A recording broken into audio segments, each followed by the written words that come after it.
अवधूत चिंतन श्री गुरुदेव दत्त श्री स्वामी समर्थ 5 मे 2026 वार मंगळवार या दिवशी अंगारकी चतुर्थी आलेली आहे। जेव्हा मंगळवारी संकष्टी चतुर्थी येते तेव्हा अंगारक योग बनतो, ज्याला आपण मंगळी चतुर्थी असं म्हणतो। आणि सगळ्या गणेश भक्तांसाठी हा अतिशय महत्त्वाचा दिवस असतो। असं देखील म्हटलं गेलं आहे की जो कोणी अंगारकी चतुर्थी फक्त धरतो किंवा उपवास करतो त्याला संपूर्ण वर्षभराच्या चतुर्थीचं फळ मिळत असतं। तर आपण या अंगारकी संकष्टी चतुर्थीचं व्रत केल्याने, या दिवशी उपवास केल्याने किंवा या दिवशी गणपती बाप्पाचे दर्शन घेतल्याने संकट निवारण होतं, आयुष्यातल्या अडचणी, अडथळे, आजार दूर होतात। तर या चतुर्थीच्या निमित्ताने आजच्या व्हिडिओमध्ये अतिशय साध्या व सोप्या पद्धतीने 11 किंवा 21 चतुर्थी व्रत कसं करायचं उद्यापनासहित मी तुमच्यासोबत या व्हिडिओमध्ये शेअर करणार आहे। तर व्हिडिओ स्किप न करता शेवटपर्यंत नक्की पहा। हे जे व्रत आहे ते अतिशय साध्या व सोप्या पद्धतीने जे माझ्या घरामध्ये केलं जातं, ज्या पद्धतीने तेच तुम्हाला सांगणार आहे। बऱ्याच वेळेला काय असतं की इतर व्रत वैकल्य जी असतात, पारायणे जी असतात ती करण्याची खूप इच्छा असते, पण त्यांचे नियम ऐकून त्या नियमांची भीती एवढी मनात बसते की माणसाला इच्छा असूनही ते व्रत किंवा पारायण करण्याचं धाडस होत नाही। एक गोष्ट लक्षात घ्या, हेच व्रत नाही, कोणतेही व्रत असू द्या, कोणतेही पारायण असू द्या, कोणतेही व्रत वैकल्य असू द्या, कधीच नियमांना घाबरू नका। कारण की बघा, देव हा कधीच कोणाचं वाईट करत नाही। आपल्यासोबत जे काही वाईट होत असतं ते आपल्या कर्मानुसार होत असतं। कोणतीही पूजा करताना, व्रत वैकल्य पारायण करताना कशा पद्धतीने केल्यानंतर तुमचं मन त्या भगवंताशी एकरूप होतं, त्याच पद्धतीने तुम्ही पूजा, भक्ती, पारायण जे काय असेल ते करण्याचा प्रयत्न करा। 100% काय, अगदी 1001% तुम्हाला अनुभव हा नक्की येईल। महिला, पुरुष, मुलं, मुली कोणीही व्रत करू शकता। तुमची जी कोणतीही इच्छा असेल ती इच्छा पूर्ण होण्यासाठी तुम्ही हे व्रत करू शकता। जसे की तुम्ही स्वतःचं घर घेण्यासाठी प्रयत्न करताय पण यश मिळत नाही आहे, मनासारखं घर मिळत नाही आहे, पैशांच्या अडचणी येत आहेत, घरात कोणीतरी तयार होत नाही आहे, तर त्यासाठी तुम्ही हे व्रत करू शकता। मुलं नोकरीसाठी प्रयत्न करतायत, त्यांच्या मनासारखी नोकरी ही त्यांना मिळत नाही आहे, त्यासाठी तुम्ही हे व्रत करू शकता। घरात कोणाचं प्रमोशन अडलेलं आहे, त्यांचं प्रमोशन व्हावं यासाठी तुम्ही हे व्रत करू शकता। किंवा संतान प्राप्तीसाठी प्रॉब्लेम्स येत आहेत, तर या समस्या खूप आहे, तर या गोष्टींसाठी सुद्धा तुम्ही संकल्पयुक्त आपल्या मुलं-मुलींसाठी हे व्रत करू शकता।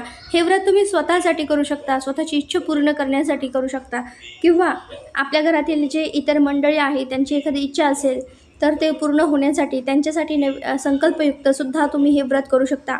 कोणी बहीण भावासाठी, आई वडील मुलांसाठी, नवऱ्याने बायकोसाठी, बायकोने नवऱ्यासाठी, आपल्या मुलांसाठी, म्हणजेच कोणासाठीही तुम्ही हे व्रत घरामध्ये एकमेकांसाठी हे करू शकता।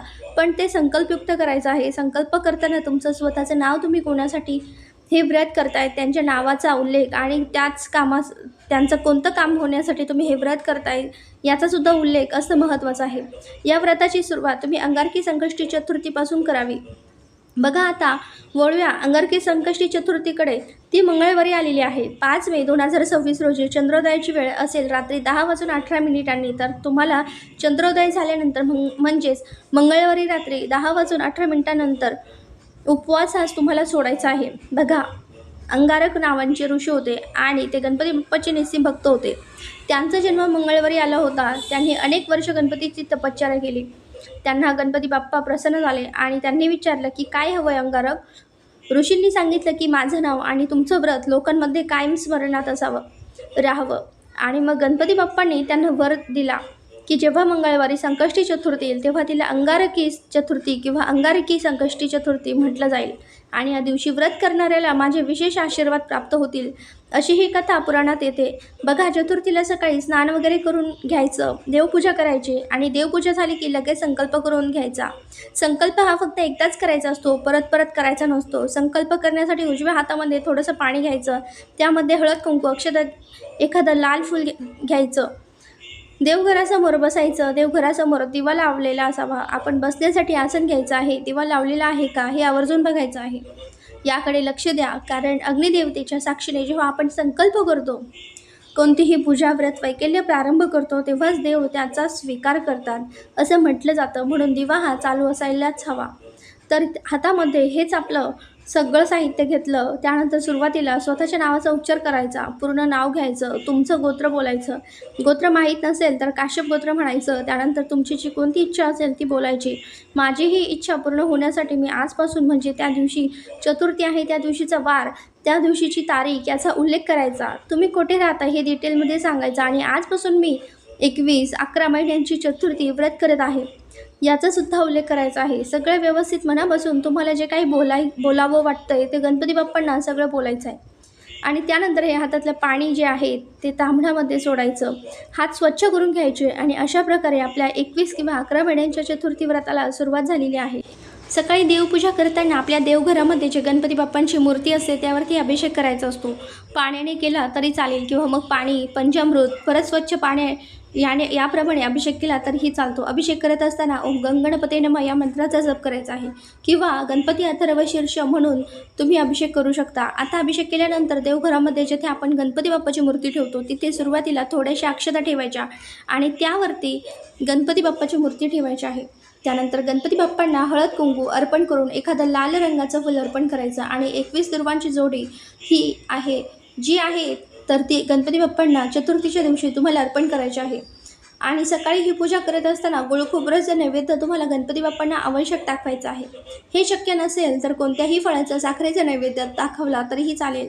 ही झाली आपली सकाळची पूजा. तसेच तुम्हाला या दिवशी गणपती बाप्पांची सेपरेट पाटावर पूजा मांडायची असेल तरी देखील तुम्ही याच पद्धतीने त्यांची पूजा करून पाटावरती त्यांची स्थापना करू शकता. चतुर्थीच्या दिवशी नेहमीप्रमाणे संपूर्ण दिवस उपवास करायचा आहे. या उपवासाला तुम्हाला साबुदाणा खिचडी, भगर, वेपर्स असे कोणतेही पदार्थ खायचे नाही आहेत, कारण ही मिठाची चतुर्थी असल्याने दिवसभर आपण मिठाचं सेवन हे करायचं नाही.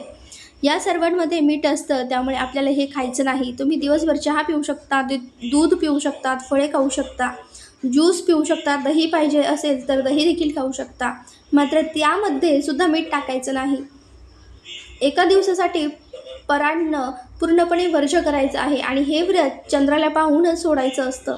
चंद्रोदयापूर्वी कधी हा उपवास सोडायचा नाही. त्यानंतर आपल्याला कॅलेंडरमध्ये बघायचं आहे चंद्र उदयाचा टायमिंग हा तिथे संकष्ट चतुर्थीच्या तिथेच दिलेला असतो. तो चंद्र उदयाचा टायमिंग पाहायचा आणि परत त्याच वेळेला आपल्याला काय करायचं, देवघरामध्ये गणपती बाप्पा आहेत त्यांना परत संध्याकाळी हळद कुंकू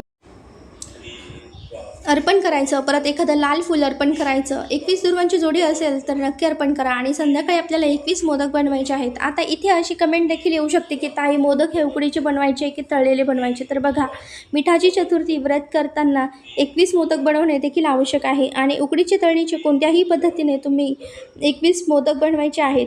21 मोदकापैकी 20 मोदकामध्ये आपल्याला ओल्या नारळाचं आणि गुळाचं सारण घालायचं आहे. मात्र एक मोदक असा बनवायचा आहे ज्यामध्ये तुम्ही फक्त मीठ घालायचं आहे. खूप जास्तसुद्धा मीठ घालू नका, फक्त तो मोदक मिठाचा आहे हे कळण्यासाठी सारणामध्ये तुम्हाला मीठ घालायचं आहे. मोदक हे 20 नारळाचे आणि 1 मिठाचं असे 21 मोदक तुम्हाला तयार करायचे आहे आणि हे मोदक तुम्हाला एकत्र करायचे आहे. कोणत्याही मोदक तुम्हाला वेगळा ठेवायचा नाही. मिठाचा मोदक तुम्हाला त्यामध्ये एकत्र करायचा आहे.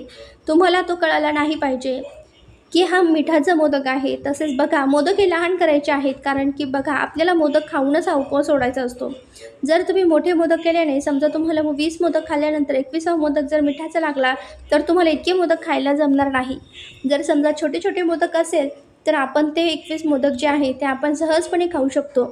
आणि चंद्रोदय वेळी गणपतीची पूजा, चंद्राची पूजा करून 21 मोदकाचा नैवेद्य त्यांना दाखवायचा आहे. गणपतीची आरती झाल्यानंतर उपवास सोडताना एक आसन घ्यायचं आहे आणि त्या आसनावर बसायचं आहे.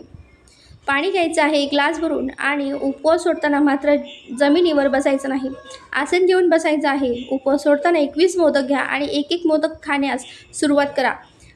मोदक खाताना ज्यावेळी तुम्हाला मिठाचा मोदक लागेल त्यावेळी तो तुमचा शेवटचा घास असेल हे लक्षात घ्या. पण बघा, जर तुम्ही पहिला मोदक मिठाचा खाल्ला तर तो मोदक संपूर्ण खाऊन घ्यायचा. म्हणजे तुम्हाला जेव्हा सुद्धा मिठाचा मोदक लागेल, पहिला लागो, दुसरा लागो, 5वा लागो किंवा शेवटचा कोणताही तुम्हाला मिठाचा मोदक लागला ना की तुम्ही पूर्ण खायचा आहे तो मोदक आणि इथेच आपल्याला उपवास सोडायचा आहे.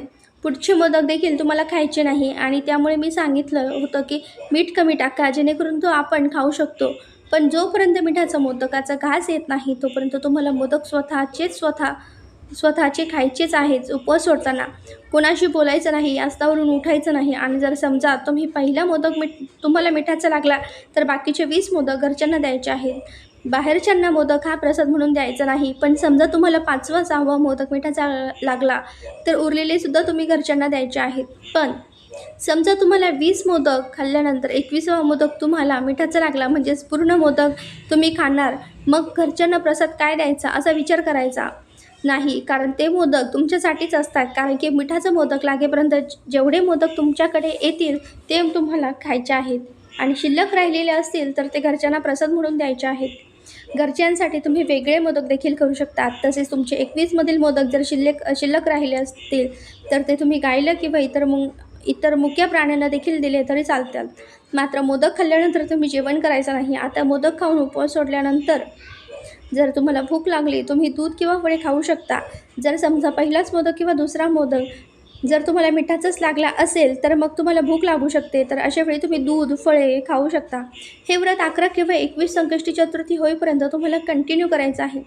मिठाचा मोदक येईपर्यंत मोदक खाऊनच तुम्हाला हा उपवास सोडायचा आहे. त्यांच्यानंतर काही जेवण वगैरे करायचं नाही. तुम्हाला काही खायचं नाही. दुसऱ्या दिवशी तुम्ही नेहमीप्रमाणे जे आहे ते खाऊ शकता. जेवण वगैरे मीठ वगैरे टाकून तर ते तुम्ही नेहमीप्रमाणे खाऊ शकता. म्हणजेच काय, तर मिठाची चतुर्थी व्रत करणार असाल तर त्या दिवशी तुम्ही जेवण वगैरे करायचं नसतं. शेवटच्या उपवासाच्या दिवशी म्हणजेच 21व्या चतुर्थीला उद्यापन करावं लागतं. तेव्हा तुम्ही गणपती बाप्पांना पूजा वगैरे करून अभिषेक करायचा असतो. अभिषेक करताना अथर्वशीर्ष बोलायचं आहे आणि अभिषेक करायचा आहे. जर समजा तुम्हाला घरी अभिषेक करायला जमत नसेल तर तुम्ही एखाद्या गणपतीच्या मंदिरात जाऊन पैसे देऊन त्यांना तुमच्या नावाने त्यांना अभिषेक करायला सांगू शकता. रात्री गणपती बाप्पाची पूजा करून झाल्यावरती चंद्राचे दर्शन वगैरे झाल्यानंतर तुम्ही एका मुलाला जेवण घालायचं आहे. 7-8 वर्षांचा म्हणजेच लहान असा मुलगा पाहिजे, जास्त मोठा देखील नको. आणि मग त्याला तुम्ही जेवण घालायचं आहे आणि त्यानंतर मग तुम्ही पुन्हा त्यांचं जेवण झाल्यानंतर नेहमीप्रमाणे स्वतः मोदक खाऊन नेहमीच जसं तुम्ही उपवास सोडता तसंच तुम्हाला 21व्या चतुर्थीला देखील उपवासात सोडायचा आहे. बघा, उद्यापनाच्या दिवशीसुद्धा तुम्हाला जेवायचं नाही. तुम्हाला मोदक खाऊनच उपवास सोडायचा आहे आणि जेव्हा मिठाचा मोदक लागेल त्यानंतरच तुम्हाला काही खायचं नाही. दुसऱ्या दिवशी मात्र तुम्ही नेहमीप्रमाणे जेवण करू शकता. आता नंतरची संकष्टी चतुर्थी येते तेव्हा तुम्हाला उपवास पकडायचा असेल तर तुम्ही पकडू शकता. नसेल पकडायचा तरी देखील चालेल. तर अशा प्रकारे तुम्ही मिठाची संकष्टी चतुर्थी व्रत करू शकता. तसेच उद्यापनासाठी तुम्ही शिधा देखील एखाद्या मंदिरामध्ये देऊ शकता. त्यामध्ये शिध्यावरती हळद कुंकू वाहू तो शिधा आपण एखाद्या मंदिरामध्ये किंवा एखाद्या गरजू व्यक्तीला देखील दान करू शकता. अशा पद्धतीने देखील उद्यापन हे करू शकता. आता पाहूयात की 21 किंवा 11च्या संकष्टी चतुर्थी व्रताविषयी थोडक्यात काही नियम. आता एखाद्या चतुर्थीच्या दिवशी तुम्हाला पिरियड्स वगैरे आला तर काय करायचं, तर त्या दिवशी तुम्ही उपवास पकडायचा. पण ती चतुर्थी तुम्हाला 21 चतुर्थीमध्ये धरता येणार नाही. आता एखाद्या चतुर्थीमध्ये तुम्हाला सुतक वगैरे त्यामध्ये जर गेली तर त्या चतुर्थीलासुद्धा तुम्हाला उपवास धरायचा. पण ती चतुर्थी 21 किंवा 11 चतुर्थी व्रतामध्ये धरायची नाही. जर एखादी चतुर्थी तुमच्या सुतक वगैरे त्यामध्ये गेली तर त्या चतुर्थीलासुद्धा तुम्हाला उपवास धरायचा. पण ती चतुर्थी 21 किंवा 11 चतुर्थी व्रतामध्ये धरायची नाही. एखाद्या चतुर्थीला जर तुम्ही कुठे गावी गेला तर तिथेसुद्धा तुम्हाला उपवास धरायचा आहे आणि तिथे जर शक्य झालं तर 21 मोदक बनवून तुम्ही पूजा वगैरे करून नैवेद्य दाखवलं तर ती चतुर्थी 21 किंवा 11 चतुर्थी व्रतामध्ये धरू शकता. पण तुम्ही फक्त उपवास पकडला आणि तुम्ही मोदकाचा नैवेद्य वगैरे काही दाखवू शकला नाही, तर तिथे पूजा करू शकला नाही, तर ती चतुर्थी तुम्हाला 21 चतुर्थीमध्ये किंवा 11 चतुर्थी व्रतामध्ये धरता येणार नाही. हे अतिशय साधे सोपे नियम आहे. आणि ज्या दिवशी तुम्ही शेवटची 21वी चतुर्थी असेल तर त्या दिवशी तुम्हाला 21वी चतुर्थी व्रताचे उद्यापन हे करायचे आहे. आता तुम्ही इतर कुठल्याही चतुर्थीचं व्रत करत असाल तरीसुद्धा अंगारकी संकष्टी चतुर्थीचा उपवास नक्की करा आणि गणपती बाप्पाचे दर्शन नक्की घ्या.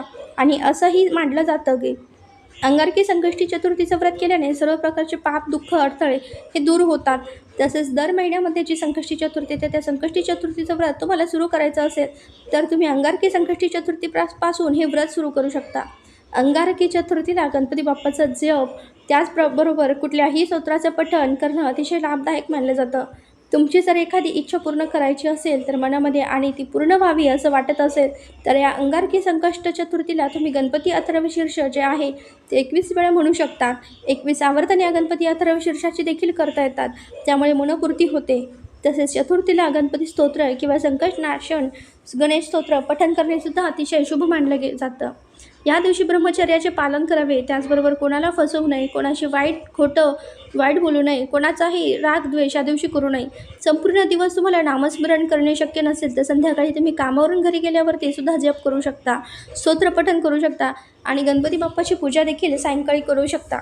तर हे व्रत फक्त भक्तिभावाने करायला हवं. मनात भक्तिभावाचा अभाव असताना जर हा उपवास तुम्ही केला किंवा व्रत केले तर मात्र याचं फळ तुम्हाला मिळेल असं नाही. म्हणून सगळ्यात आधी तनाची शुद्धी आणि मग मनाची शुद्धी आणि मग देवाच्या चरणी आपल्याला मनाला लीन करणं हा सगळ्यात सोपा मार्ग आहे.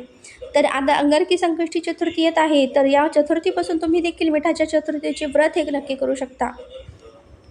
व्हिडिओ आवडला असेल तर व्हिडिओला नक्की लाईक करा, शेअर करा आणि चॅनलला सबस्क्राईब करायला मात्र अजिबात विसरू नका. व्हिडिओ शेवटपर्यंत पाहिल्याबद्दल अगदी मनापासून तुमची खूप खूप आभारी आहे. झालेली सेवा स्वामींच्या चरणी रुजू करते आणि व्हिडिओ इथेच थांबवते. श्री स्वामी समर्थ.